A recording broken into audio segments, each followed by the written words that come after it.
ఎలాంటి కానుకలు ఇవ్వాలి దేవునికి? 4 రకాలుగా ఇవ్వాలి. ఓకే, గుర్తుపెట్టుకోండి. చెప్పు చెప్పవా. ఆదివారము సంచిలో ఏ కానుక వేయాలి? మీరు నిశ్శబ్ద కానుక వేయాలి.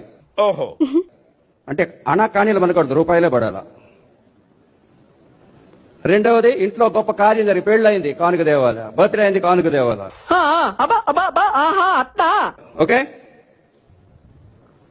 కొత్త కారు కొన్నాం, కానుక దేవాలా. మూడవది, ప్రతి నెల మీ దశమ భాగము సంఘానికి ఇవ్వాలి. సున్న పొదలో ఉంటాం, అడుక్కోవడం తప్ప వేరే లేదు. I hate bangers. ఈ రోజుల్లో ఇది పెద్ద దుమారం అయిపోతుంది. సేవకులు ఎప్పుడు దశమ భాగమే అడుగుతారు, దశమ భాగమే అడుగుతారు.